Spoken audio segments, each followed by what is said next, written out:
Bienvenidos a todos los que están aquí presentes en esta transmisión. Agradezco que se den el tiempo de escuchar las clases que un servidor a través de nuestro movimiento y plataforma de la Tenashkayot pues hemos emprendido en lo que va de este año 2025. Ya felizmente hemos completado 13 clases, una trecena de clases. Y pues ha sido del agrado del público. Ya hay más de 150,000 vistas, reproducciones en conjunto de estas 13 clases que un servidor, Ituriel Moctezuma, emite desde mi perfil en Facebook. Y pues bueno, estamos iniciando esta 14ª clase del año. El día de hoy, que es 13 de abril del 2024, y hoy estamos, pues todavía seguimos en la veintena de Tozostontli, que es una veintena que acaba de iniciar, justamente a principios de abril. Esta veintena que pues trata de el brote del maíz, el mismo maíz que se sembró en el Año Nuevo Mexica, que es la veintena pasada, Tlacaxipehualistli. Pues en esta veintena de Tozostontli, pues empieza a brotar 20 días después del Año Nuevo. Y pues en ese ordenamiento ceremonial y calendárico es en el que estamos. El día de hoy, como dije, es día 13 de abril del 2025 y corresponde a un día 6 perro de esta veintena Tozostontli, como acabo de comentar. Pues muy bien, hasta estas últimas 13 clases habíamos ido escogiendo preguntas, propuestas de los temas que exponemos en cada una de las clases. Yo les voy a proponer, si me lo permiten, que a partir de esta clase pues un servidor va a estar escogiendo un tema para exponer, y ustedes seguirán escogiendo otros 2 temas libres para cada clase, como lo comenté en la publicación previa. Por tanto, la dinámica de 3 temas por clase se mantiene, solamente que uno de los temas será escogido por un servidor y los otros 2 temas serán escogidos por todos ustedes. Entonces, en concordancia con esta propuesta, si es bien vista, vamos a darle continuidad a partir de esta clase 14 de nuestro ciclo 2025, por supuesto. Y vamos a irnos directamente a la publicación que hicimos en la mañana, donde todos ustedes nos emitieron sus propuestas de temas. El tema que un servidor escogió para esta clase es acerca de la astronomía mexica, y vamos a escoger aquí, dentro de los amables comentarios que ustedes escribieron en la publicación, vamos a escoger 2 temas más. Bueno, aquí José Antonio Vega Torres nos pregunta acerca del analema solar, si existe en la actualidad algún símbolo. Eso lo podemos platicar ahorita dentro del tema de astronomía mexica. Muy buena propuesta, te agradezco. Pero vamos a escoger otros 2 temas diferentes. Aquí estoy viendo Omar Urbina nos pide que hablemos acerca de la resistencia mexica después de la caída de Tenochtitlan. Bueno, queda como tema 2. Tema 1 será astronomía mexica, y tema 2 será la resistencia mexica después de la invasión a Tenochtitlan. Porque recuerden que Tenochtitlan jamás fue derrotada, fue invadida, pero derrotada jamás. Y tercer tema, Jorge Villaseñor nos pregunta acerca de la sexualidad en la cultura mexica. Pues bueno, Quedan escogidos tres temas para esta clase: astronomía mexica,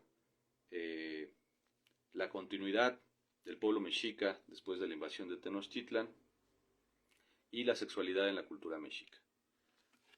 Por tanto, me parece que esta es una mejor manera de enterar a todos ustedes acerca del contenido que vamos a tener en cada clase, y pues en concordancia pues vamos a ir todas estas preguntas que de momento quedan pendientes, o estas propuestas, las vamos a ir retomando en las siguientes clases. Es decir, no se desanimen, vamos a ir platicando, vamos a ir exponiendo todas las propuestas que ustedes nos hagan.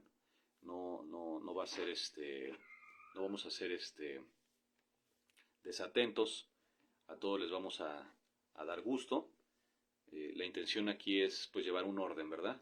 Y pues yo estoy leyendo de momento las primeras que me aparecieron en la publicación del día de hoy.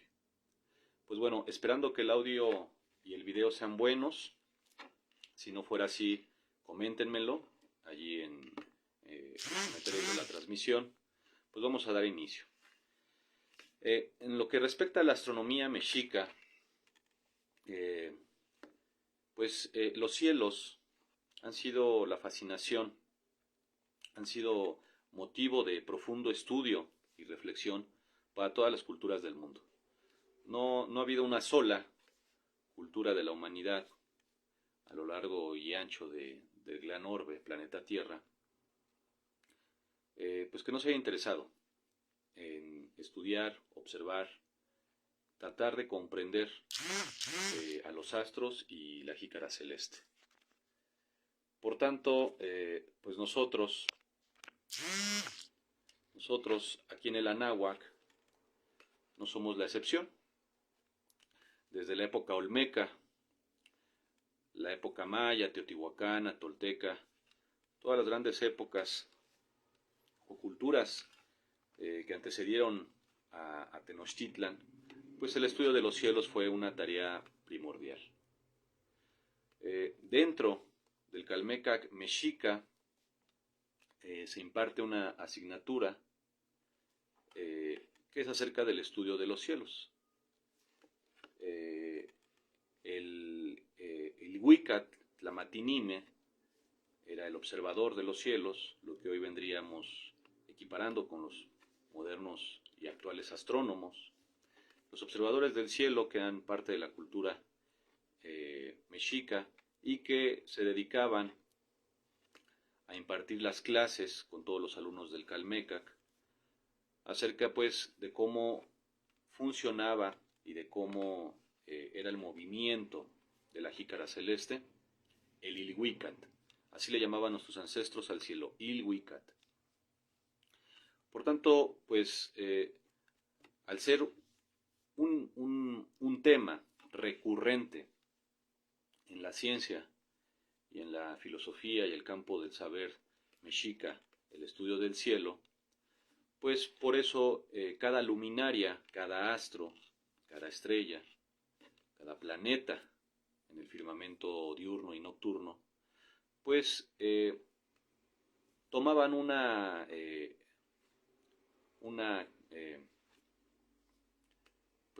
naturaleza divina. Es decir, nuestros ancestros a todo su conocimiento siempre le dieron una calidad sagrada a cada cosa. Recuerden que en el Anáhuac la ciencia y la religión no estaban separadas.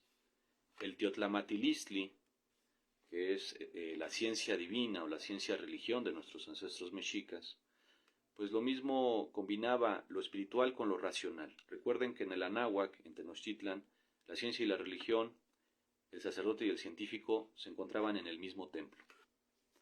¿Por qué? Porque todo aquello que nuestra comprensión, nuestro raciocinio humano no alcanza a comprender o a dilucidar, sí es entendido desde nuestra sagrada intuición, desde la espiritualidad. Todo aquello que la mente no comprende, el espíritu, el corazón y la sagrada intuición lo llegan a comprender. Por tanto, todo aquello que los hombres, que la humanidad no podía explicar con base a números, con base a su ciencia, todo aquello que la mente humana no era capaz de comprender, pues entraba en el terreno de lo sagrado, de lo divino. Pero al final, todo ese conocimiento, comprendido a través de la mente o a través del espíritu, pues era la gran Teotlamatilitzli, la ciencia religión o ciencia divina de nuestros ancestros. Entonces, al estudiar los astros, pues cada una de esas luces, empezando por el sol, el rey de los cielos, pues cada una de esas estrellas, la luna y cada uno de los planetas brillantes, Venus, Mercurio, Marte, pues tenían características no solamente físicas, sino también metafísicas. Es decir, a cada planeta, a cada astro se le asignó una deidad. Y la razón de esto, más allá de cualquier fantasía o de cualquier pues viso, ¿no?, de fanatismo, nuestros ancestros pues no eran personas, no era una sociedad que hiciera las cosas por superstición, sino con base a un conocimiento ancestral heredado desde Aztlán, pero que también venía reflexionado por toda esta parte que he comentado, la parte espiritual. Para nuestros ancestros todo el universo estaba vivo, todo. Las piedras, los ríos, los árboles, los animales, las plantas, nosotros mismos, las estrellas, el tiempo, todo cuanto es concebido dentro de la creación estaba vivo, todo el universo estaba vivo. Por tanto, donde hay vida hay un corazón, hay una vitalidad, hay una esencia sagrada. Por tanto, las estrellas, los astros, no eran la excepción. Es decir, el plano terrenal donde viven los hombres, donde viven las personas, es el Tlaticpac, la tierra, el plano terrestre. Y debajo de nuestro plano terrenal existen 9 inframundos, que son justamente estos sótanos o mundos inferiores que nos conducen hasta el Mictlán, que el Mictlán es el lugar a donde residen todas las almas desencarnadas de aquellas personas que han muerto de manera natural o de aquellas personas que todavía no nacen. Y es el lugar, el reino, donde moran y gobiernan el señor y señora de la muerte. En este caso Mictlantecutli y su consorte. Estos nuevos sótanos pues no son visibles a simple vista. Estos inframundos no son visibles a simple vista. Son observables a través del espíritu, a través del espejo de obsidiana.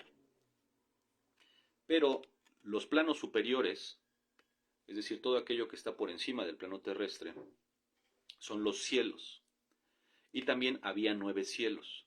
En algunas fuentes dicen que son 13 cielos, pero no todas las fuentes están de acuerdo en ello. Hay otras que aseguran que solamente eran 9 cielos. Nuestra tradición está en concordancia con ello. Había 9 cielos y 9 inframundos. Y 2 planos dobles, que es la tierra. Este plano terrenal al mismo tiempo es parte del inframundo y es parte de los supramundos o cielos. Es decir, aquí y ahora en la tierra, este plano donde nosotros vivimos es el traslape entre los planos celestiales y los planos del inframundo. Por eso este plano es doble, el plano terrenal. Entonces, al tener 9 cielos y al tener 9 inframundos y un plano doble, contamos con 20 niveles. El cosmograma del universo, el cosmograma mexica, nos dice que el universo, de manera vertical, está repartido en 20 niveles. 20 niveles de energía, con 20 diferentes formas de existencia, y en cada nivel hay un guardián. En el último de los inframundos, en el último sótano de la existencia, está Mictlantecutli y todas las almas desencarnadas. Y en el más alto de los cielos, el Topan, es donde se encuentra el Dios desconocido, el gran Creador, el Padre Madre, el Dios único y supremo, que nuestros ancestros nombraban con el epíteto reverencial de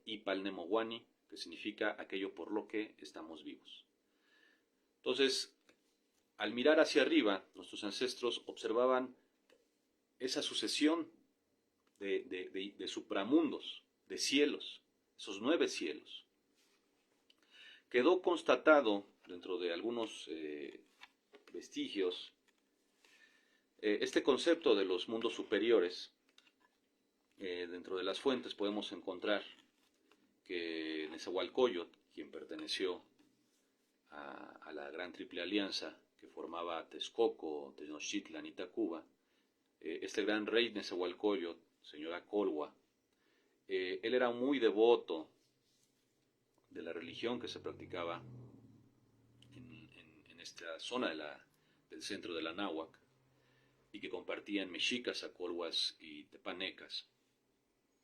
Nezahualcóyotl mandó a construir en un centro muy sagrado dentro de la ciudad de Texcoco una pirámide, un altar.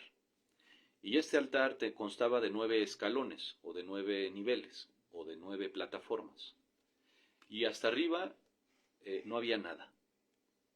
Cuando se le preguntó a Nezahualcóyotl qué significaba ese altar que mandó a construir en uno de los lugares más importantes de Texcoco, él contestó que esa pirámide ascendente, escalonada, representaba los 9 cielos, los 9 mundos superiores por encima de nuestro plano terrenal. Y entonces cuando se le preguntó, bueno, y hasta arriba, en el último escalón, hasta la cima de esa pirámide o altar, Otzacuali, ¿por qué no has puesto nada? ¿Por qué está vacío? ¿Por qué no hay una casa sagrada, una teocalli? ¿Por qué no hay una escultura? ¿Por qué no hay una joya que represente el punto más alto del cielo? Y Nezahualcóyotl contestó que justamente mandó a construir esa pirámide de 9 niveles porque quería recordarle a la gente, al pueblo, que el último de los cielos, la habitación de Dios, donde habita el gran creador, el Padre Madre universal, el Dios desconocido, tenía que ser representado así, es decir, como una idea pura, sin una escultura, sin un templo, porque la idea de Dios, el último de los niveles del universo, es una idea pura, imposible de representar de manera pictórica, gráfica, escultórica. Simplemente era una idea pura a la cual nuestra mente humana no podía acceder. Y pues de ahí viene justamente esa contemplación de los cielos, como la contemplación de esa gran pirámide celestial, que son los 9 cielos, donde sabemos que en el último cielo, al cual no puede acceder nuestra vista, allí se encuentra Dios. Pero nuestra vista sí puede acceder a los primeros 4 cielos, donde se encuentran las estrellas, donde se encuentra la luna, donde se encuentra el sol, donde se encuentran los planetas.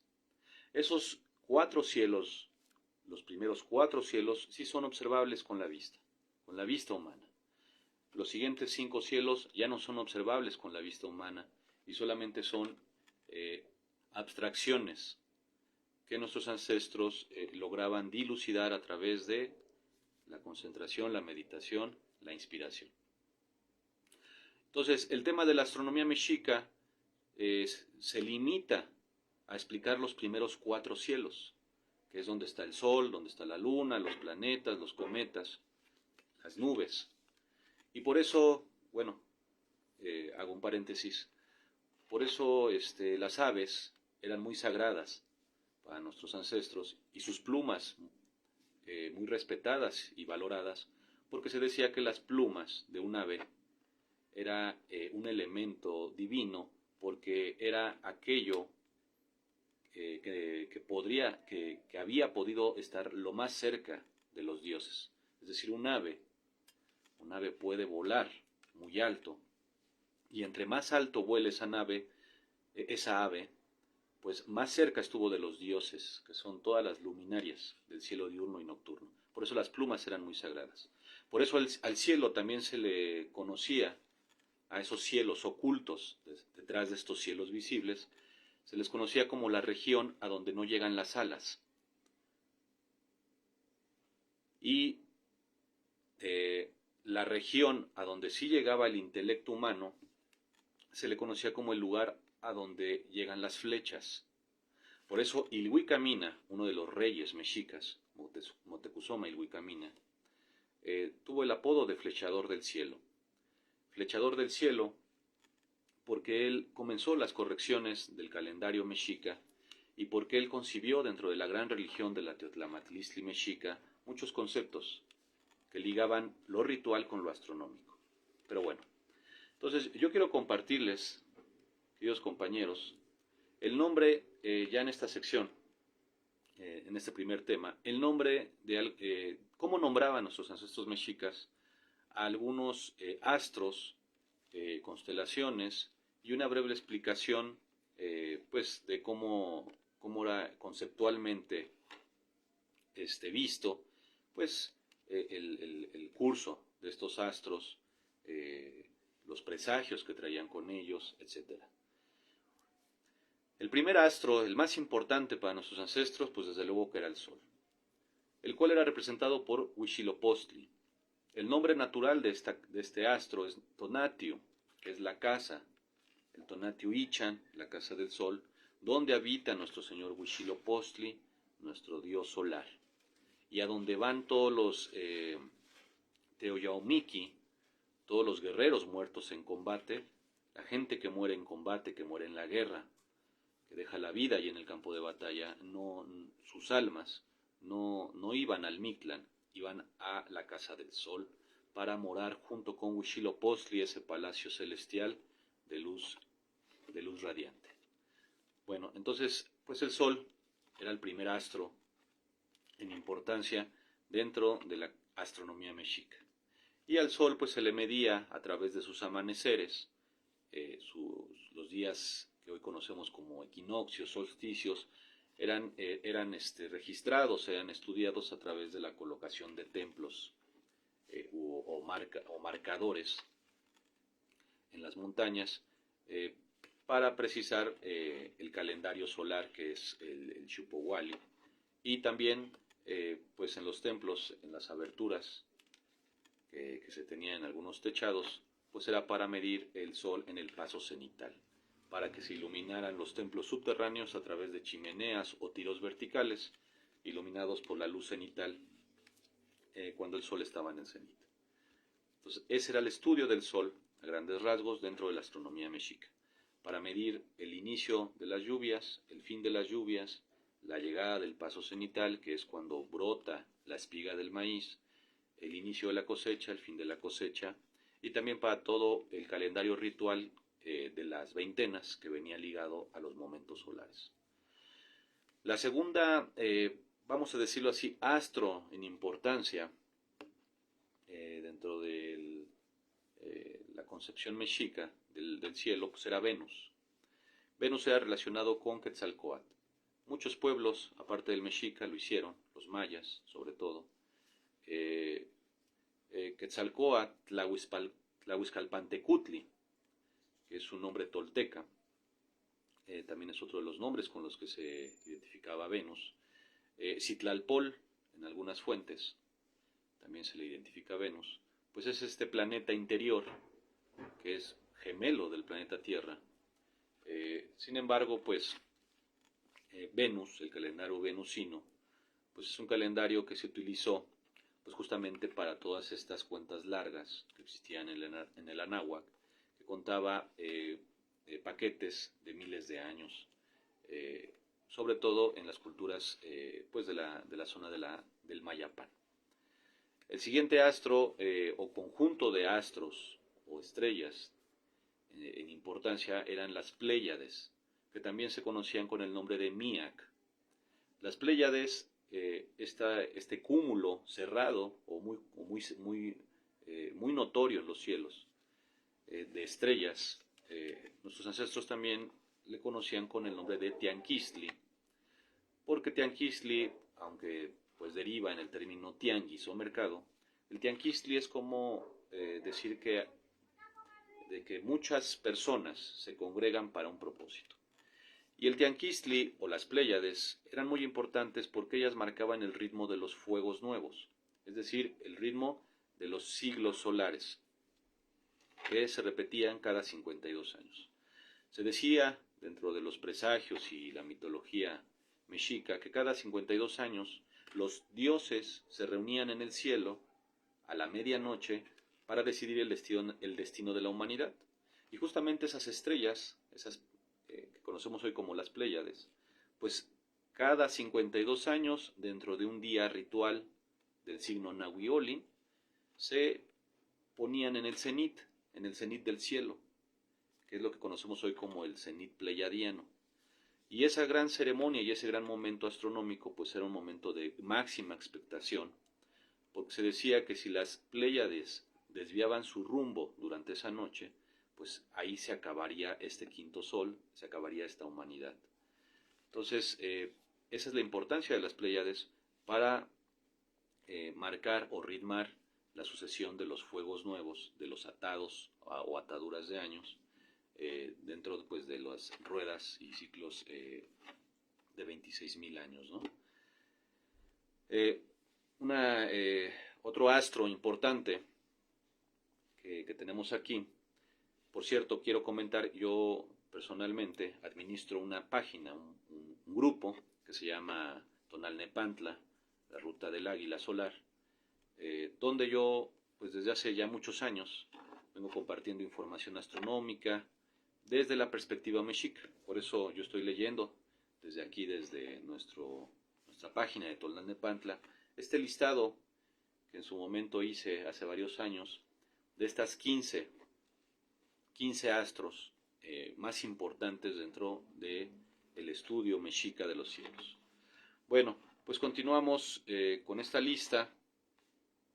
Pues viene luego algunas constelaciones, como la de Géminis. Nuestros ancestros le llamaban a esta constelación de los gemelos Citlaltlachtli, porque la constelación de Géminis tiene una particularidad de ser como dos barras laterales, paralelas, que asemejan una cancha de juego de pelota. Entonces, nuestros ancestros pues consideraron que esta constelación llevaría ese nombre y que realmente es una constelación que hoy en día pues está marcada allí dentro pues de la procesión de los equinoccios, la precesión de los equinoccios de cada 26.000 años. Hay que recordar que el eje terrestre cada 26.000 años se va ajustando a una constelación distinta, ¿no? Y que son en otras culturas conocidas como el cambio de las eras zodiacales, Piscis, Acuario, etc. Entonces Géminis, en este caso, el juego de pelota, la constelación de Citlaltlachtli, pues tenía esa función de calibrar o ser tomado como referencia para estos cuentas largas, para estos cambios de era de 26.000 años aproximadamente. Luego viene otro tipo de astro, que son otra constelación, que es la constelación de la Osa Menor, Xonecuili, que significa pierna torcida, por esa forma ondulante que tiene. Pero pierna, porque en realidad esta constelación, la Osa Menor, va marcando como una pierna, como con pasos, va marcando los momentos de la noche. Si uno observa a la Osa Menor, se da cuenta que pareciera una manecilla de un reloj, ¿no? Va teniendo este movimiento circular respecto de un punto focal. Pareciera una manecilla, como si fuera marcando los pasos de la noche. De ahí que nuestros ancestros a esta constelación de la Osa Menor pues le llamaran Xonecuili. Luego viene la constelación de Escorpio, que nuestros ancestros llamaron Citlalcolot, que justamente significa eso, las estrellas del escorpión.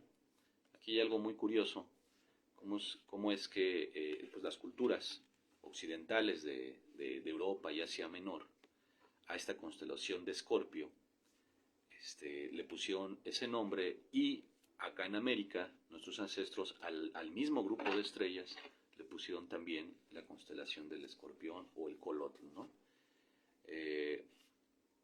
Es curioso esta coincidencia, Sin embargo, pues yo sé que la respuesta pues no es tan trivial, ¿no? Seguramente ahí hay algo que nos estamos perdiendo dentro de la historia, pero bueno, esta constelación de Escorpio en la astronomía mexica lleva el mismo nombre, solamente que en náhuatl, y es Citlalcolotl.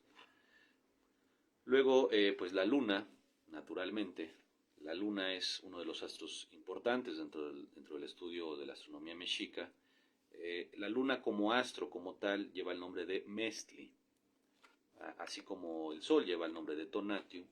Sin embargo, Mestli, que es la casa, este astro, este sol muerto, recuerden que para nuestros ancestros la luna no era, lo que nosotros consideramos pues un satélite, ¿no? Para nuestros ancestros la luna era un sol que se murió. Y esto está en concordancia con el mito de los soles. Cuando este quinto sol fue creado, eh, pues dentro del ritual que los dioses hicieron para crear este quinto sol, solicitaron un voluntario para que se arrojara al fuego sagrado donde iba a emerger el sol. Al final hubo dos competidores o dos propuestas, Nanahuatzin y Tecucistecat, y pues el resultado fue inesperado porque ambos se arrojaron. Nada más que el primero en arrojarse fue Nanahuatzin, este dios humilde, el dios de la humildad, y el segundo en arrojarse fue Tecucistecat, el dios de la soberbia. Los dioses reunidos en Teotihuacán decidieron que pues no podía haber dos soles.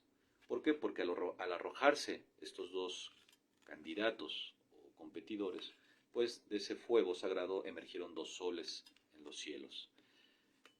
Los dioses decidieron que Nanahuatzin quedaría como sol, y a Tecucistecat le flecharon, le hirieron de muerte, y por eso la luna hoy en día tiene ese aspecto, ¿no?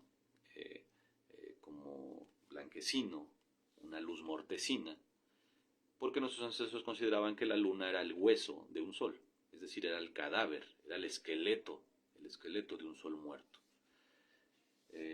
Bueno, de la luna se dice que tiene influencia en la cuenta del Tonalpohualli y la cuenta de las trecenas, y sin embargo, pues es obvio y es una realidad que la luna pues ritma muchos de los ciclos de los fluidos aquí en la tierra, nuestra sangre, la savia de las plantas, las mareas en los océanos, etc. Bueno, el siguiente astro que podemos comentar o luminaria son pues los cometas. Los cometas que nuestros ancestros llamaron Citlalin-Popoca,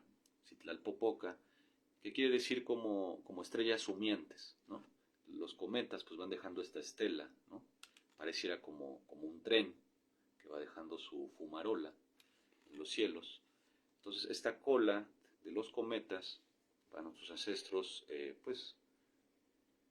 les parecían como humo, y por eso el nombre de estrella humeante. Aquí voy a dar una anécdota. Se dice que antes de la llegada de los castellanos, antes de la llegada de estos exploradores, al mando del capitán extremeño Hernán Cortés, años antes hubo una serie de presagios en Tenochtitlan que avisaban pues este contacto y amenaza que supuso la llegada de los castellanos. Y dentro de esos presagios fue el paso de un cometa que iluminó el cielo nocturno de Tenochtitlan y que pues fue visto como pues un mal augurio. Por cierto, esto ya es una cosa aparte. El día que nosotros fuimos recientemente, hace algunos años, a la Cámara de Diputados, un 19 de febrero de algunos años, para defender la ley de saberes ancestrales que un servidor en conjunto con un equipo de especialistas promovimos y que fue votado en aquel entonces por unanimidad en la Cámara de Diputados. Pues fue una jornada tan larga que terminamos de noche. cuando salimos, pues todos, ya del recinto de San Lázaro, donde está la Cámara de Diputados, pues todos atestiguamos cómo pasó un objeto brillante, una estrella errante, como le llaman, por los cielos de la Ciudad de México. Y me recordó mucho aquello que vimos aquel 19 de febrero, si mal no recuerdo, pues a lo que posiblemente vieron nuestros ancestros hace siglos, de ese cometa, ese famoso cometa que es mencionado en las fuentes y que iluminó los cielos y que fue tomado como un presagio. Bueno, se dice que los cometas eran para nuestros ancestros, para los mexicas, motivos de un evento astronómico que pues traía, como ya lo dije, una connotación negativa, y que pues los grandes observadores del cielo, los Ilhuicatlamatini, y que los señores gobernantes, los Huaytlatoani, pues se aterraban ante estos eventos. Yo voy a explicar realmente cuál era el miedo o la preocupación o la incertidumbre que provocaban los cometas dentro del pensamiento de nuestros ancestros. Y no es porque fuera pues una cuestión fantasiosa. Nuestros ancestros tenían no solamente un calendario, tenían muchos calendarios. Tenían tantos calendarios como astros había en el cielo. Es decir, no se limitaban nuestros ancestros a hacer un calendario solamente para el sol. Los ancestros nuestros, en el Anáhuac, en Tenochtitlan, había un calendario para cada astro. Había un calendario para el sol, había un calendario para Venus, había un calendario para Marte, había un calendario para la Luna, había un calendario para las Pléyades, había un calendario por cada estrella o astro luminario importante. El problema de los cometas o de estas estrellas errantes es que no había forma de hacerles un calendario preciso con la tecnología de la antigüedad. Había cálculos, había aproximaciones, pero no había forma de someterlos a los cometas a un calendario. Y eso es lo que preocupaba, porque los cometas pareciera que fueran cosas, fueran entes, fueran seres que no obedecían al tiempo, que estaban libres. Por eso también Moctezuma les llamó a los cometas como ajustadores del tiempo, porque cada vez que aparecían era impredecible, y entonces al no poder ser controlables, al no poder ser entendibles, pues justamente eso es lo que generaba pues espasmo, preocupación. No era una cuestión fanática o supersticiosa, como pues lo pintan algunas fuentes sensacionalistas. No, pues realmente a estos hombres sabios, a estos grandes astrónomos que fueron nuestros ancestros, pues les consternaba en demasía que hubieran astros, que hubiera luminarias, que hubiera seres celestiales que escaparan de la comprensión y que escaparan de la ciencia del tiempo y el espacio. Bueno, continuamos. También otra forma de nombrar a estas estrellas fugaces son las Citlalin-Tlamina o los Tzitzinmime. La mayoría de nosotros hemos atestiguado estas lluvias de estrellas, ¿no? Cuando vamos a la naturaleza, cuando vamos en la carretera, o cuando estamos atentos al anuario de astronomía, subimos a la azotea de nuestras casas, pues podemos atestiguar estas lluvias de estrellas, las acuáridas, las leónidas, estas últimas en el mes de noviembre, las táuridas, me parece que también es otro grupo de lluvia de estrellas durante el año. Pues nuestros ancestros decían que estas lluvias de estrellas, este grupo de estrellas fugaces que vemos caer, ¿no?, desde el cielo, en realidad se trataba pues de seres que venían del espacio profundo. Y estos seres que nombraron Tzitzimime eran seres que eran completamente hueso, con unas fauces capaces de devorar a una persona.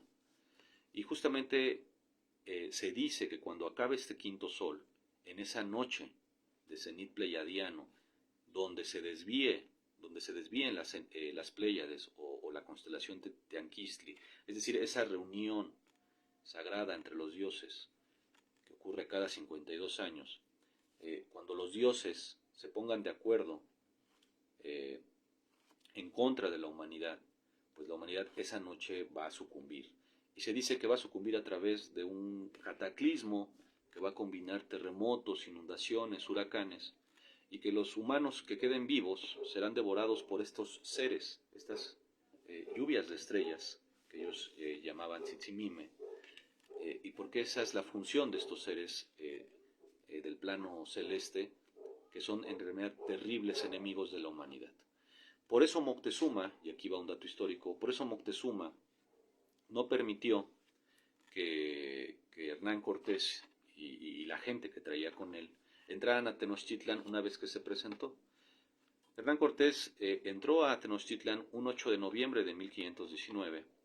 Sin embargo, había llegado días antes. Moctezuma no le permitió la entrada, porque justamente Moctezuma y los mexicas se encontraban en una ceremonia muy sagrada en esos días, y esa ceremonia lleva el nombre de Tlacoquecholi.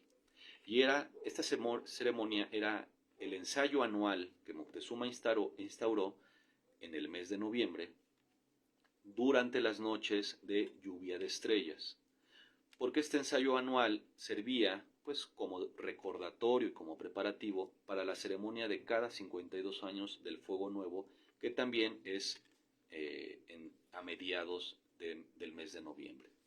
Entonces, la ceremonia de Tlacoquecholi consistía en que todos los soldados, todos los guerreros, todos los hombres de Tenochtitlan, desde sus hogares, desde los cuarteles, desde los recintos sagrados, fabricaran armas, flechas, aderezaran las que ya tienen y vigilaran los cielos, pendientes y expectantes de que esa lluvia de estrellas de cada año en la ceremonia de Tlacoquecholi, pues no cayera sobre Tenochtitlan, pasara de largo, porque se decía que si esa noche se decidían los Tzitzimime a bajar y devorar a los hombres, pues la humanidad, los mexicas estarían preparados con sus armas, ¿no?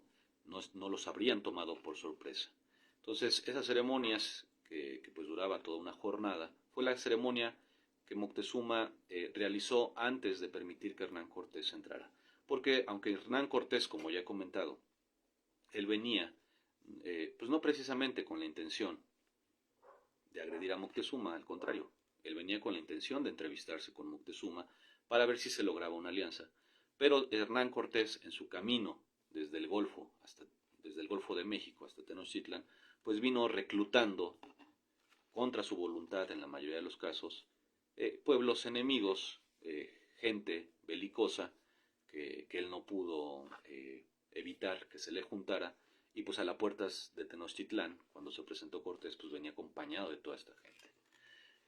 Moctezuma, consciente del riesgo que eso representaba, pues consultó con sus dioses, con sus oráculos, y les pidió que le permitieran saber si esa guerra y esos devoradores de hombres serían las estrellas o esta lluvia de estrellas que acontecería en la ceremonia de Tlacoquecholi, y si no fuera así, pues entonces tomaría sus precauciones, porque posiblemente esos devoradores de la humanidad no eran esas estrellas, sino los hombres que venían acompañando a Cortés y que afuera de las puertas de la calzada de Tlalpan y de Iztapalapa tocaban sus tambores de guerra, ¿no? Entonces por eso Moctezuma retrasó la entrada de Cortés, porque se encontraba en una ceremonia muy sagrada y astronómica, y que terminó justamente cuando sucedió la lluvia de estrellas al día siguiente, 8 de noviembre de 1519. Bueno, pues otra estrella, Yohualtecutli, que es conocida como la estrella de Aldebarán. Esta estrella es una estrella que viene, que viene como liderando a las Pléyades, y esta estrella era observada en los días previos a la gran ceremonia del Fuego Nuevo, y Yohualtecutli significa Señor de la Noche. Señor de la Noche, esta estrella de Aldebarán, porque justamente su aparición en la ceremonia sagrada del Fuego Nuevo comenzaba justo cuando comenzaba la noche. Bueno, otra constelación importante que hoy conocemos como el Cinturón de Orión y que nuestros ancestros llamaron Mamalhuastli, que es decir, Mamalhuastli es el bastón con el que se hace el fuego nuevo de la ceremonia de cada 52 años, que por cierto su nombre original es Toshumolpili, que significa nuestra atadura de años. Entonces, esta ceremonia y estas piedras, estas estrellas llamadas Cinturón de Orión son tres. Hoy en día también se le conoce como los tres Reyes Magos.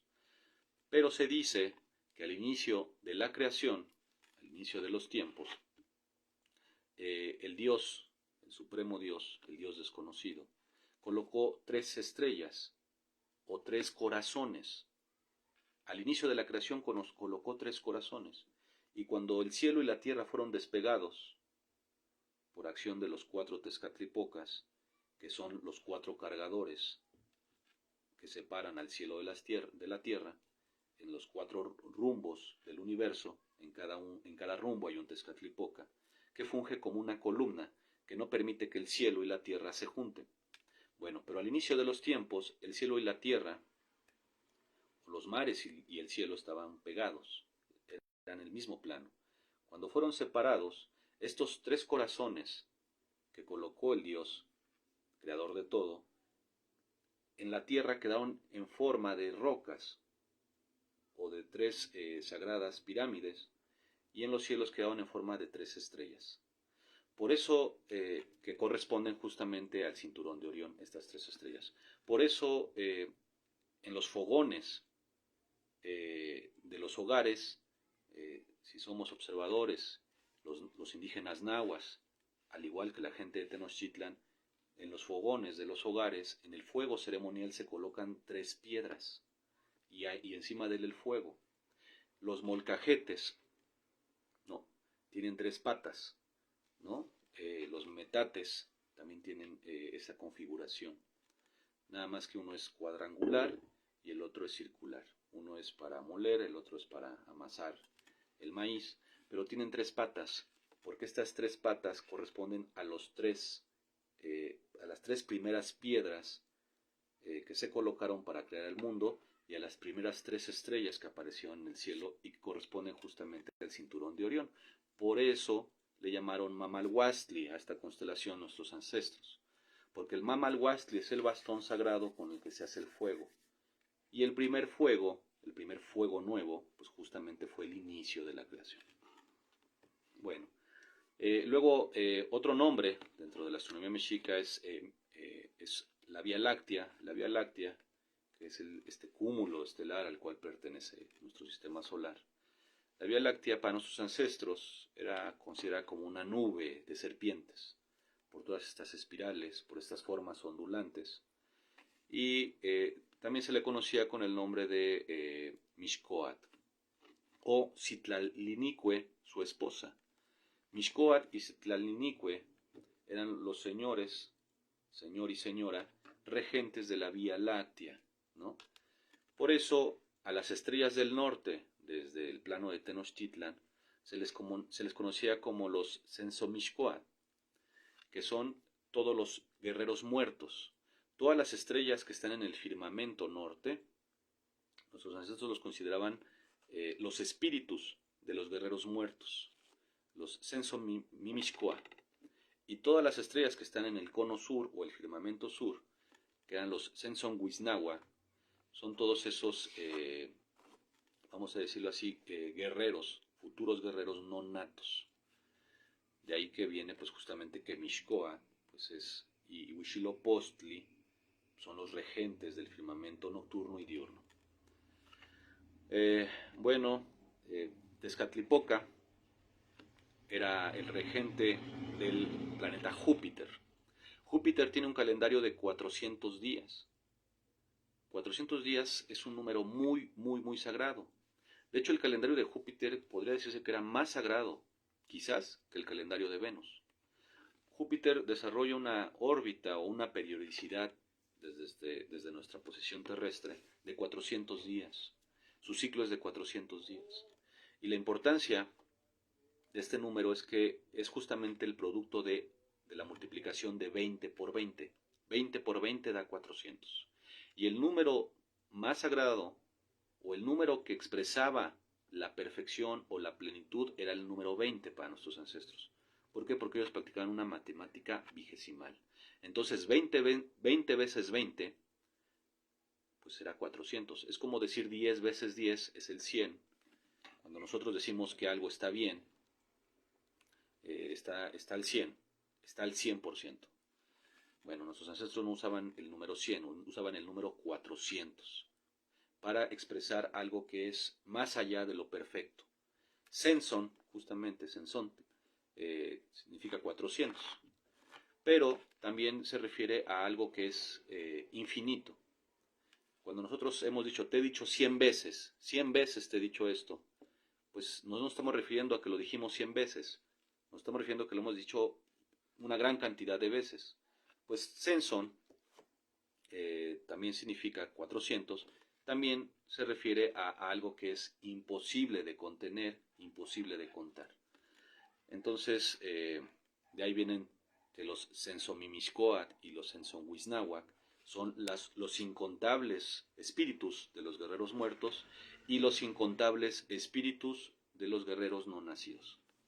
Pero bueno, volviendo a este punto que estábamos comentando, Júpiter, que es conocido también como, si mal no recuerdo, como el planeta para los romanos, Zeus, para nuestros ancestros era representado por Tezcatlipoca. Porque al tener un ciclo de 400 días, pues justamente pues le asignaron al regente de Tezcatlipoca, porque Tezcatlipoca es uno de los dioses más sagrados, más antiguos o más temidos y respetados dentro de el panteón azteca. Mercurio, este planeta que es el más cercano al Sol, el que describe una órbita pues más cercana justamente al astro, a Huitzilopochtli, por su cercanía, por su comportamiento, se le consideró como el señor de la danza. ¿Por qué? Porque pues Mercurio, el tránsito de Mercurio, pues describe como si estuviera danzando. Por eso nuestros ancestros a este planeta Mercurio le llamaron el mensajero de Huitzilopochtli. Y es curioso porque tengo entendido la cultura romana, la cultura griega, pues consideraba a Mercurio justamente el mensajero de los dioses. Entonces, para nuestros ancestros, Mercurio también era el mensajero de los dioses, en este caso, el mensajero de Huitzilopochtli, y por eso Mercurio llevaba el nombre de Painal. Painal es una deidad que funge de doble, de Ixiptla, de embajador, de portavoz o de mensajero de Huitzilopochtli, el dios Painal.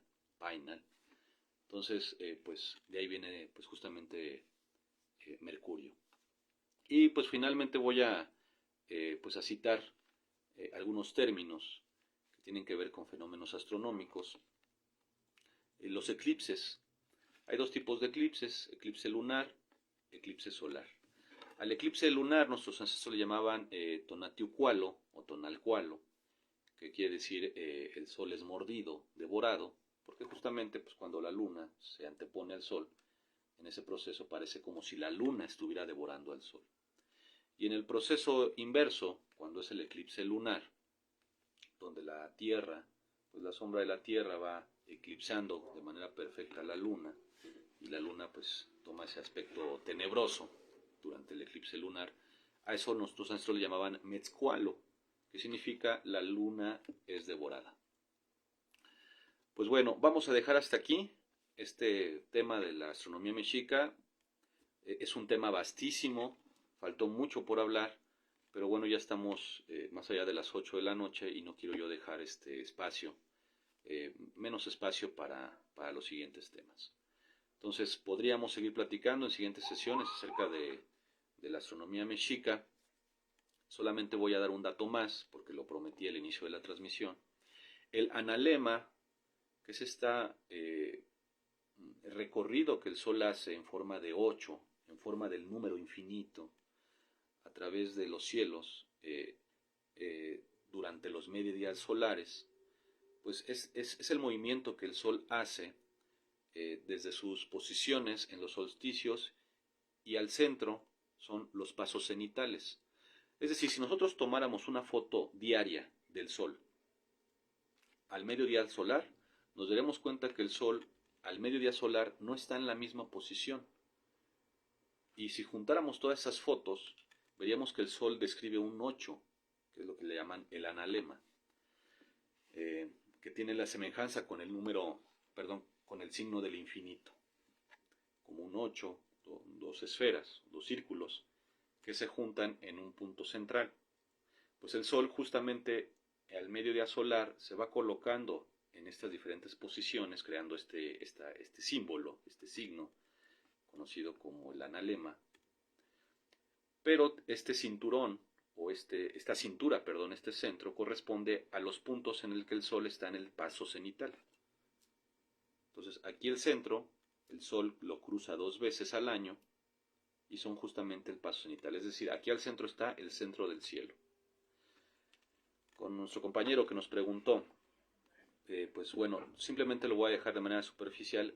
Ese símbolo, este movimiento ondulante o aparente movimiento ondulante del Sol al mediodía solar durante todos los días del año, pues quedó consignado en un símbolo, en un pectoral, que si mal no recuerdo está hoy en día en el Museo de Londres, que es el Maquiscoat. Es la serpiente de 2 cabezas. Búsquenlo. Es una serpiente que tiene esta forma ondulante y que de este lado tiene una cabeza y de este otro lado tiene otra. Pues justamente este movimiento quedó capturado o representado en ese pectoral sagrado que hoy se encuentra, pues si no tengo mal el dato, en el Museo de Londres, y cuyo nombre es el Maquiscoat, ¿no? Esta serpiente de 2 cabezas. Entonces ahí quedó ese símbolo sagrado astronómico. Podemos comentar de todo esto y del concepto sagrado del Tonalnepantla, el cenit solar, en siguientes sesiones, pero bueno, dejemos hasta aquí este primer tema. Bueno, pasemos al segundo tema, la resistencia mexica durante o posterior a la invasión a Tenochtitlan. Pues miren, yo puedo comentar que para bien, que es mito, es mentira que Cuauhtémoc fue el último gobernante mexica. Eso es mentira. Después de Cuauhtémoc hubo otros más, y de hecho a la fecha. Cuauhtémoc no fue el último gobernante mexica. Posiblemente pudo haber sido el último elegido a la forma antigua. Eso sí pudo haber sido, pero no fue el último gobernante mexica.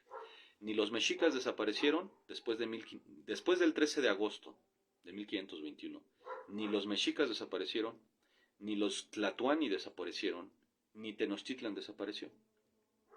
Eso es algo que la gente debe estar segura.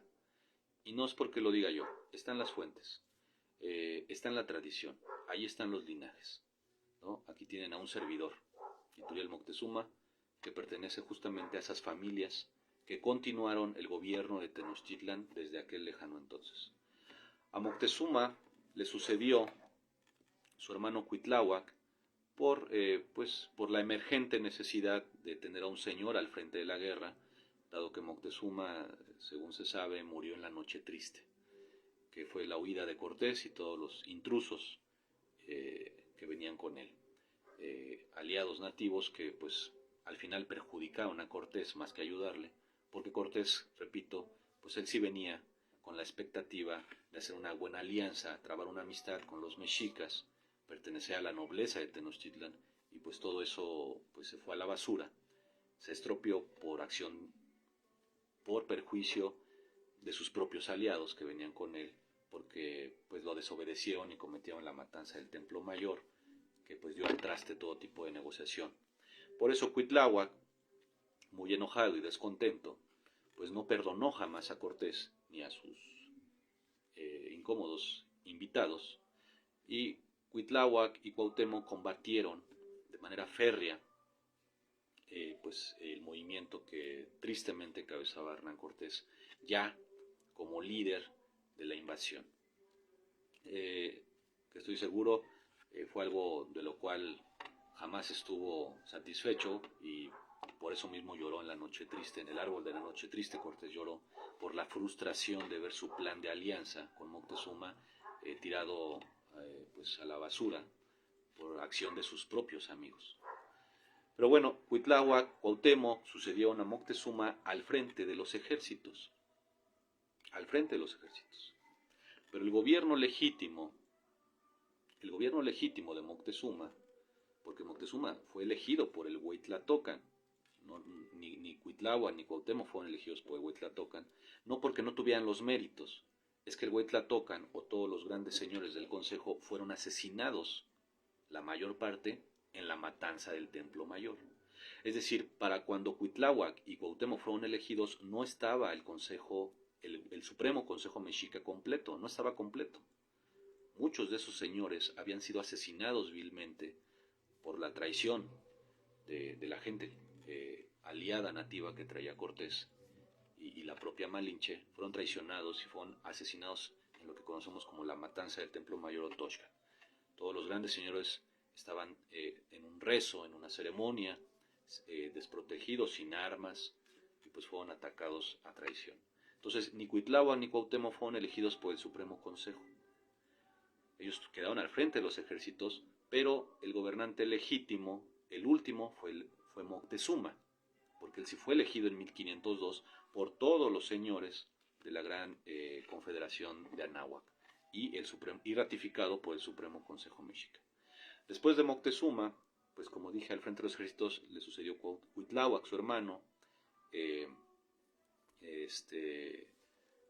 Cuauhtémoc, que se sabe, seguramente se trató de su sobrino, y hasta 1531 se eligió un señor votado por el Consejo Mexica y también votado, o más bien con la venia de Carlos V. Y este hijo se trató de Martín Nezahualtecólotl, un hijo de Moctezuma que sobrevivió a la guerra y que 10 años después ya era un joven. Hay que recordar que Moctezuma tenía solo hijos pequeños. Sus 20 hijos eran niños prácticamente. Solamente dos había, al momento de que Moctezuma murió, solamente dos eran, vamos a decirlo así, mayores de edad. Pedro Moctezuma y Francisca Moctezuma. Isabel Moctezuma y todos los demás hijos eran menores de edad. Entonces eran niños.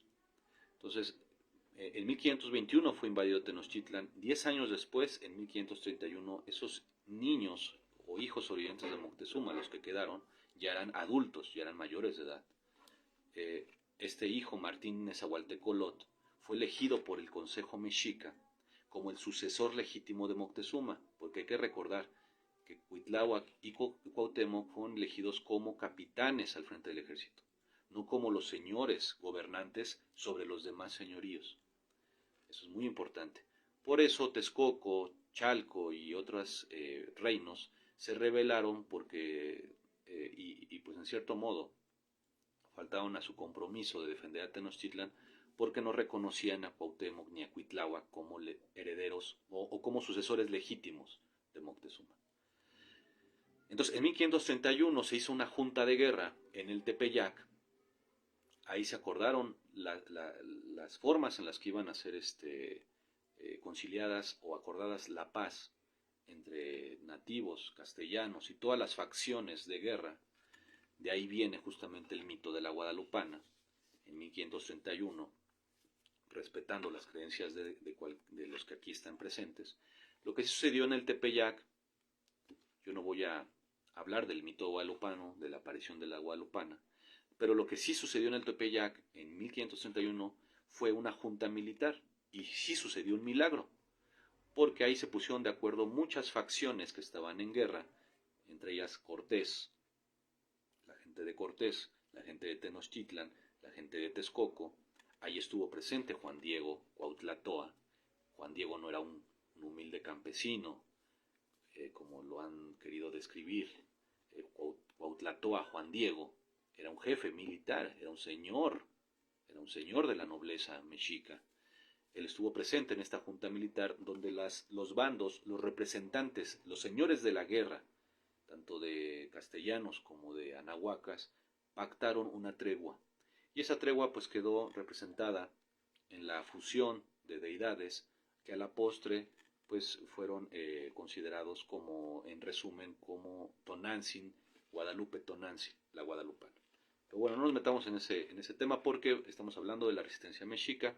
Ya después hablaremos, y me parece que sería un excelente tema, hablar de la guadalupana, y cómo el sincretismo de Tonantzin con el de la Virgen de Extremadura, pues se fusionó en ese pacto y en esa tregua militar que hoy conocemos como Códice Guadalupe o Códice Tonantzin. Entonces, allí es donde los mexicas presentaron la propuesta del sucesor de Moctezuma en su hijo Martín Nezahualtecólotl. Y Carlos V ratificó esa elección, mandó llamar a Castilla a Martín Nezahualtecólotl, y Martín Nezahualtecólotl viajó a España, a Castilla, y regresó a Tenochtitlán, casado con una familiar de Carlos V, con el escudo de armas y con todos los avales y constancias de que él iba a tomar el gobierno de la Nueva España de Tenochtitlan. Desafortunadamente, al mes de haber llegado de España, con la bendición, con la venia de Carlos V, Martín Nezahualtecólotl y su esposa europea fueron asesinados. Fueron asesinados justamente por estos traidores que falsamente pactaron tregua en el Tepeyac en el año de 1531. Pues la guerra se reanudó. ¿Por qué? Porque el que habían escogido los mexicas y todos los señoríos como el sucesor de Moctezuma Huetlatuani en la figura de su hijo había sido cobardemente asesinado, envenenado junto con su esposa, y allí se constata que la corona de Tenochtitlan y la corona de Castilla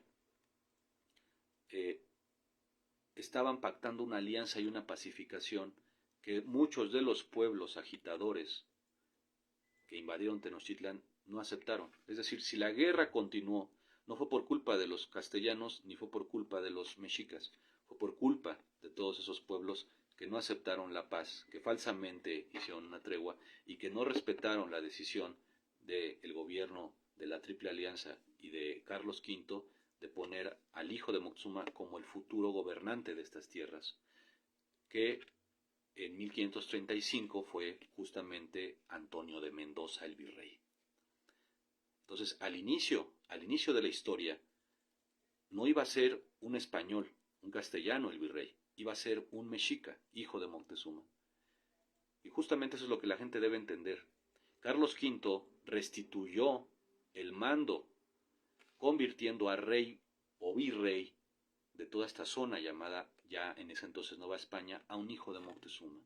Por eso el virrey tardó tanto tiempo en llegar, hasta 1535, porque el acuerdo, el pacto que se dio en el Tepeyac es que el gobernante de estas tierras, a pesar de ser tributario de Castilla y del Sacro Imperio Germano, tenía que ser un mexica, un señor de la sangre noble de Moctezuma.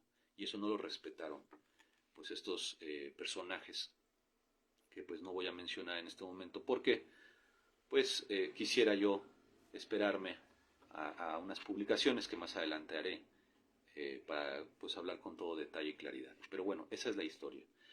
Entonces, a partir de allí pues se reanudó la guerra, 1535 y todo lo sucesivo, y en 1538 el virrey Antonio de Mendoza, que fue el plan B, porque el plan A era el hijo de Moctezuma, este virrey, Antonio de Mendoza, junto con el Senado o el Tlatocan mexica, eligieron al yerno de Moctezuma como el sucesor de Moctezuma, como rey del Reino de México. Y este yerno llevó por nombre Diego Alvarado Guanitzin, quien era un mexica que fungió como príncipe señor de Catepec y que fue el esposo de la hija de Moctezuma, Tetlahuehuesquitzin. Es decir, Guanitzin o Panitzin era el yerno de Moctezuma porque se casó con la hija, con la primogénita, con la hija mayor de Moctezuma. Moctezuma solamente alcanzó a casar en vida a uno de sus hijos. Tristemente, Moctezuma solamente pudo casar a uno de sus hijos, y fue justamente a su hija mayor que tuvo con su primer matrimonio, y ella era Tetlahuehuesquitzin, que en las fuentes se conoce como Doña Francisca de Moctezuma. Entonces, Francisca Moctezuma, quien ya tenía 19 años cuando fue casada por su padre en 1519, fue casada con el príncipe señor de Catepec. Guanitzin fue el capitán que apoyó a Cuitláhuac y a Cuauhtémoc. Cuando Cuauhtémoc fue asesinado, allí estaba Panitzin acompañándolo. Y cuando Cuauhtémoc fue capturado, allí estaba Panitzin junto con Tetlapapezcantzin, que es el señor de Tacuba. Pues Panitzin no fue ningún cobarde. Él estuvo defendiendo Tenochtitlan desde los tiempos de Moctezuma, junto con Cuitláhuac, junto con Cuauhtémoc.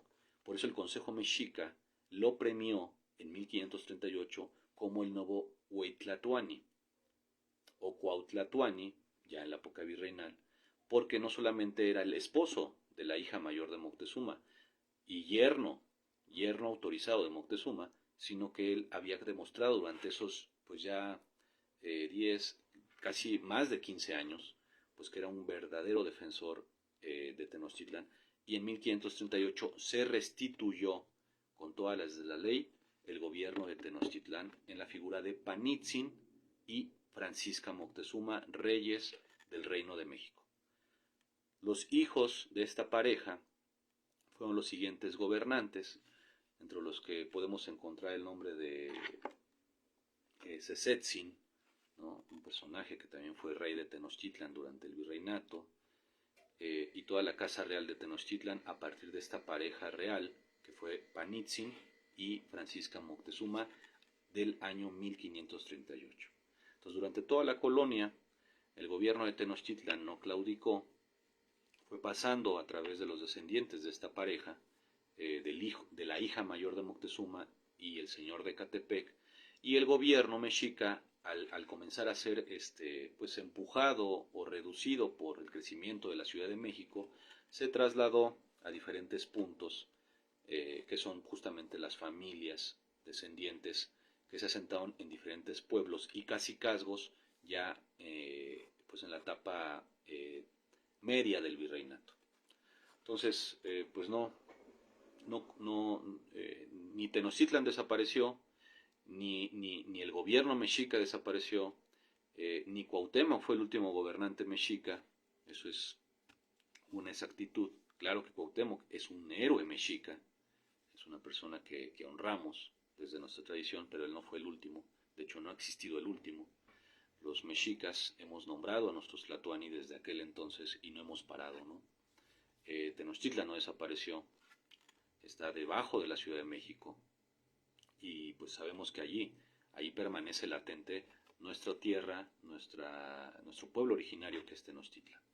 Entonces, pues respondiendo a la pregunta de Omar Urbina, la pareja de Panitzin, Diego Alvarado Guanitzin y Francisca de Moctezuma fueron nombrados por los mexicas y ratificados por el virrey Antonio de Mendoza como los sucesores del gobierno de Moctezuma. En ausencia del hijo muerto, Martín Nezahualtecólotl, que fue bendecido y que contaba con la venia de Carlos V y que tristemente fue asesinado a su regreso a la náhuac, a Tenochtitlán. Entonces, pues me gustaría quizás dar el nombre de algunos de los gobernantes mexicas en la época del virreinato. Hay un libro muy completo al respecto que tenemos acá en nuestra biblioteca personal, para que pues no quede pues suelto, ¿no? Que quede redondeado esto que estamos aquí comentando. Entonces, también son conocidos como cuauhtlatoanis estos señores, porque Cuautlato o Cuautlatoani era el nombre que también se le dio a los guías de la peregrinación mexica. Tenoch, Citlalitzin, Cuautlequesqui, todos estos señores que lideraron la peregrinación mexica desde Aztlán, pues también tenían el nombre de Cuautlato. Cuautlato o Cuautlatoani no significa que no es señor Tlatoani o güey Tlatoani, simplemente significa que es como un rey o una corte itinerante. Es decir, durante la peregrinación el gobierno mexica existía, pero no tenía una sede, estaba itinerante. Hubo en la historia de Europa muchos reyes itinerantes. Carlos V en algún momento fue un rey itinerante, es decir, no tenía un palacio real, no tenía una sede, iba de ciudad en ciudad con su corte. Entonces, pues lo mismo sucedió durante una parte del virreinato y pues durante pues, prácticamente toda la peregrinación mexica. Entonces, estoy consultando aquí mis fuentes. Cesetzin, que fue uno de los más importantes tlatoanis mexicas, tlatoques mexicas, durante el virreinato, naturalmente Panitzin,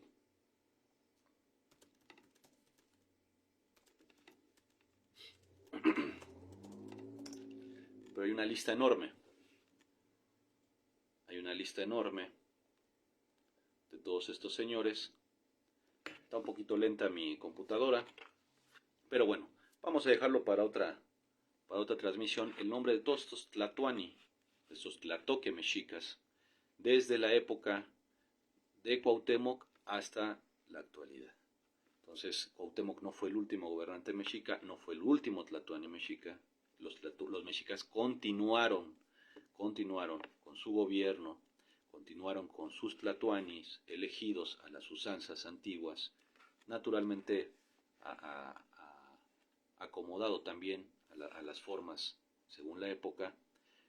Solamente hubo una interrupción de 17 años, desde 1521 hasta 1538, en los que no se supo en dónde recayó, en quién recaía la sucesión legítima del gobierno Tenochca tras la muerte de Moctezuma en el año 1520.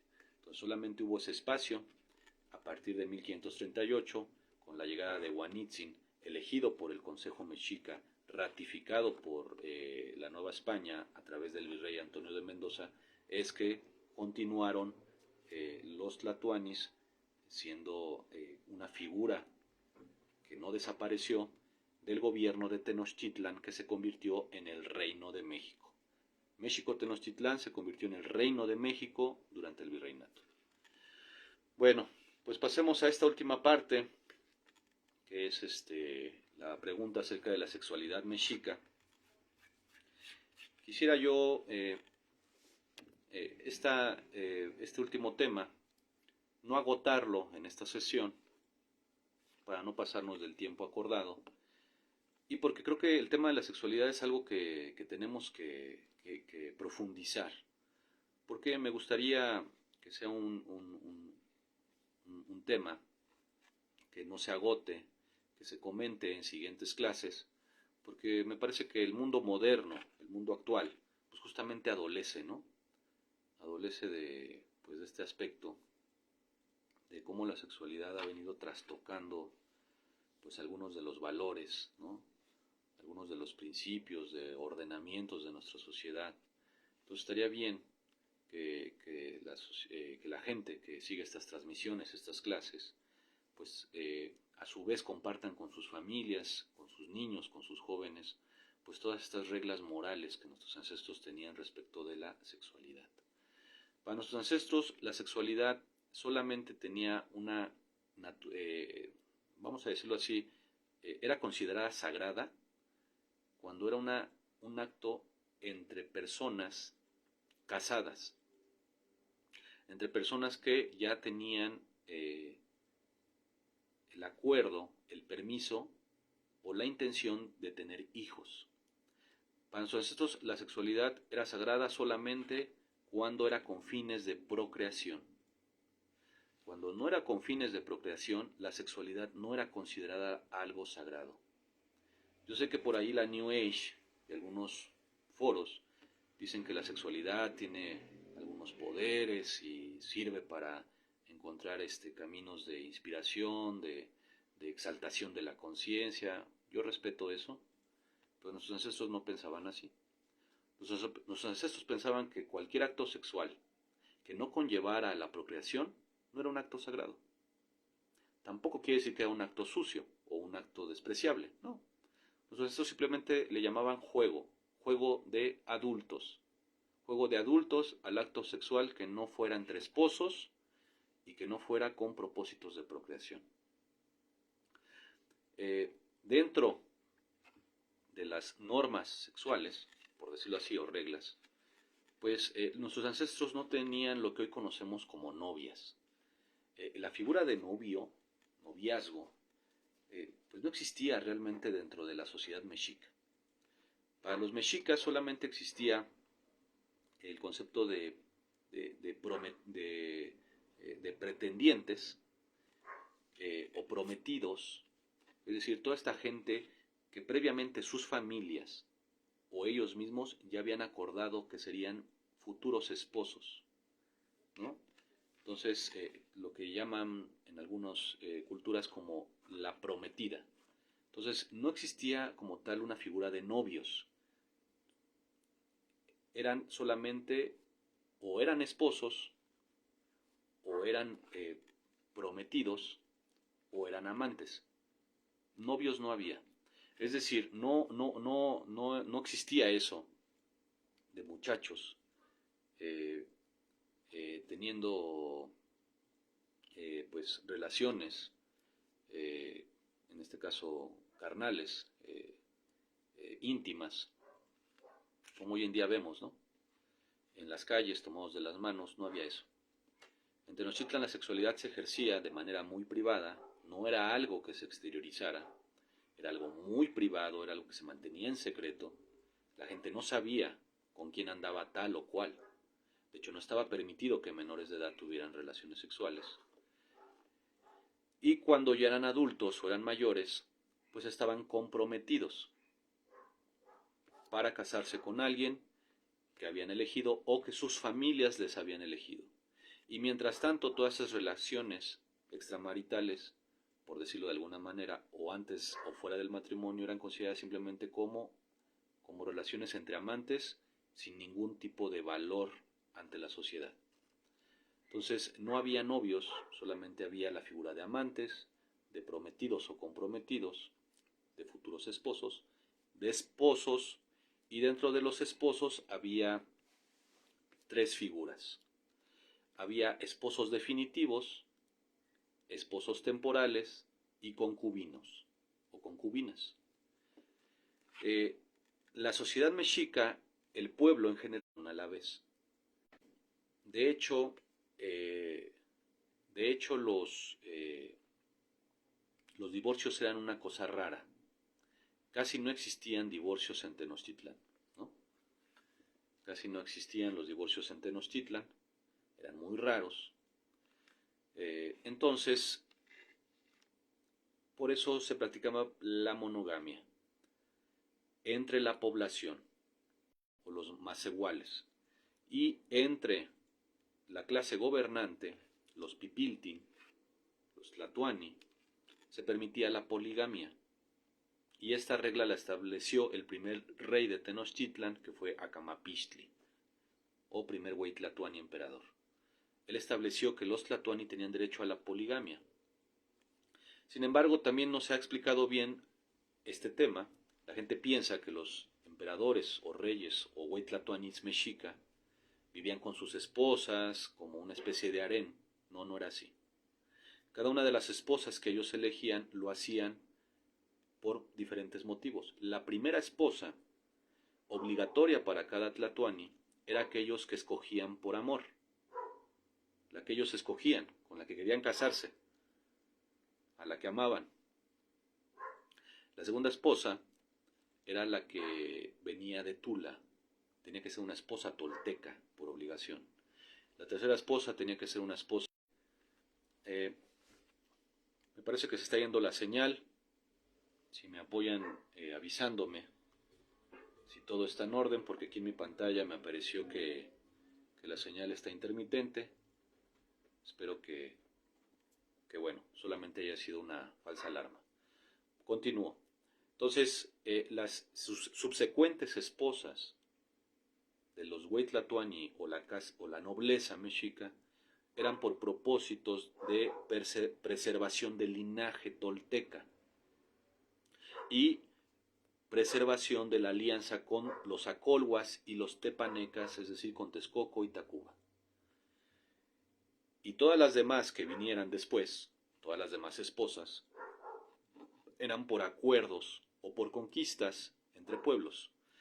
Antiguamente, cuando dos reinos pactaban una alianza, en Aquinanáhuac, pues no sacaban un papel y firmaban de alianza.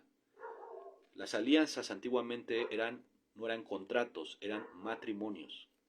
Cuando un rey o un reino, un pueblo vencía a otro, el vencedor elegía como esposa a una de las hijas del rey rival, ya sea para convertirla en esposa suya o de alguno de sus hijos. Y al juntar a ese matrimonio de ambas partes, ese niño que nacía tenía la doble nacionalidad, es decir, pertenecía tanto al pueblo del vencedor como al pueblo del vencido. Y ese niño o ese hijo, producto de este matrimonio entre el rey gobernante y la hija del rey vencido, pues eran justamente la forma en la que se pactaban las alianzas. De ahí venían esas esposas que llamaban temporales. ¿Por qué? Porque solamente el matrimonio se hacía para tener un hijo. Y una vez que la princesa quedaba embarazada, ya no se volvía a tener contacto sexual entre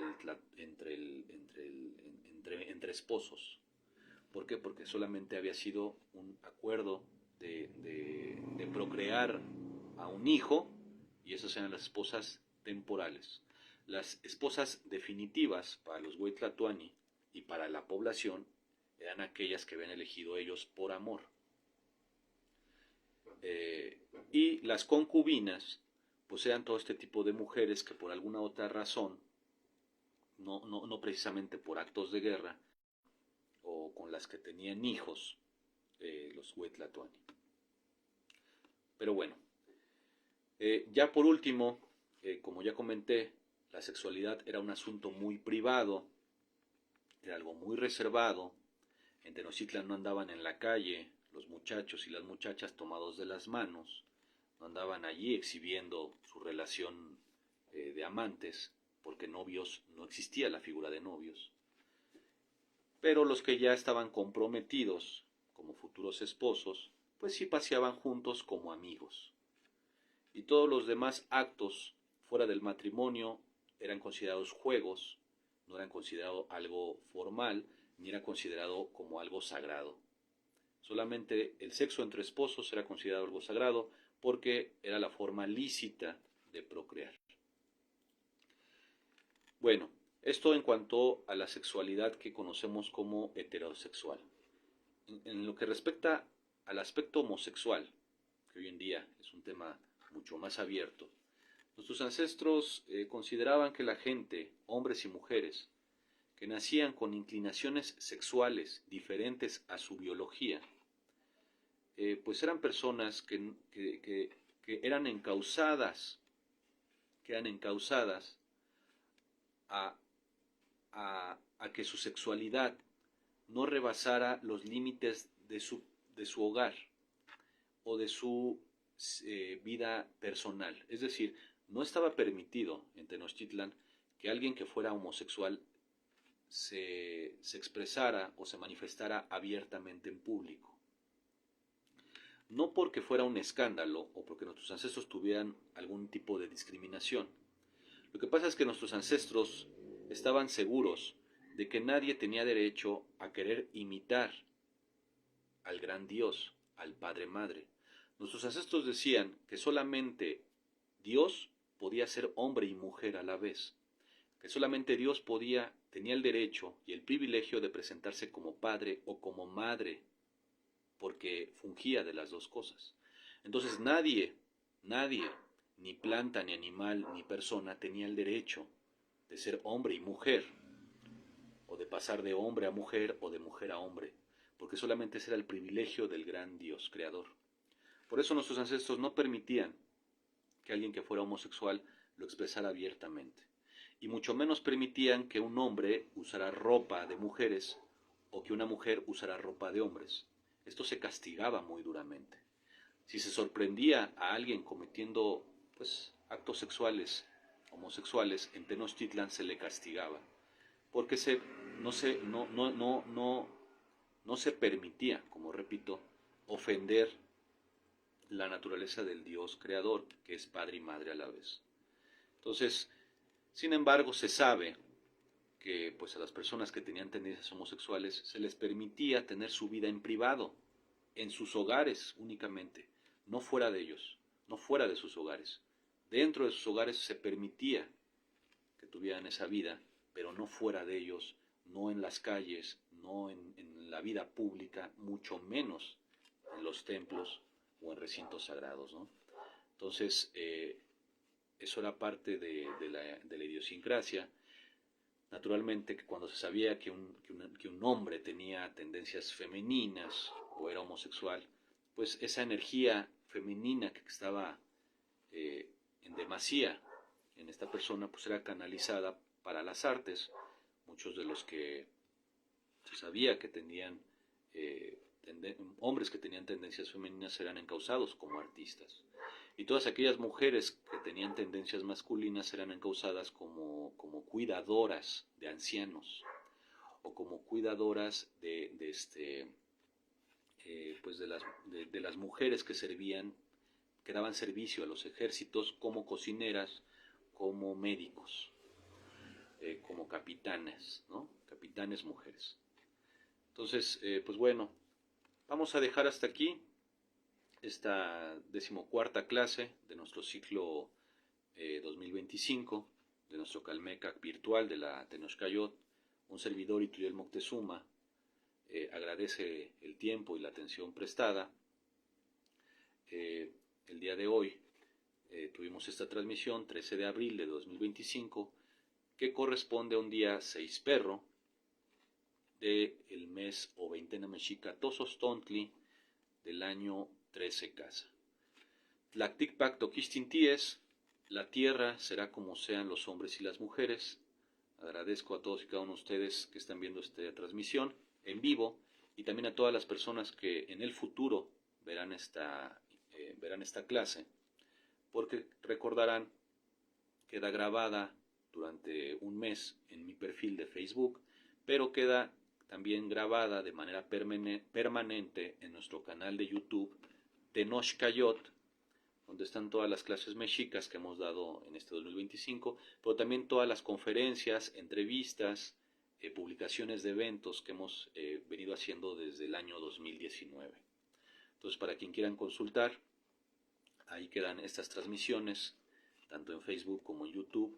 Agradezco a toda la gente que comparte este trabajo sincero, honesto y gratuito que un servidor da a la comunidad, de expresar los saberes ancestrales de Tenochtitlan, la historia, la cosmogonía de nuestros ancestros mexicas, a través de la tradición oral, de la continua tradición de la familia mía, que es la familia Moctezuma, descendiente de la hija Francisca Moctezuma y el señor Huanitzin,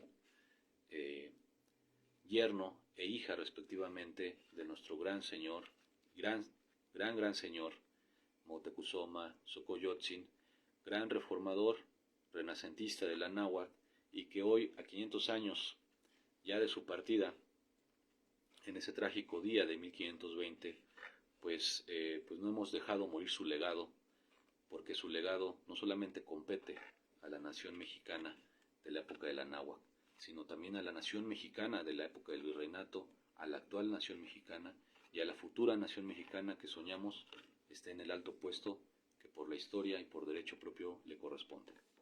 Ometeotl.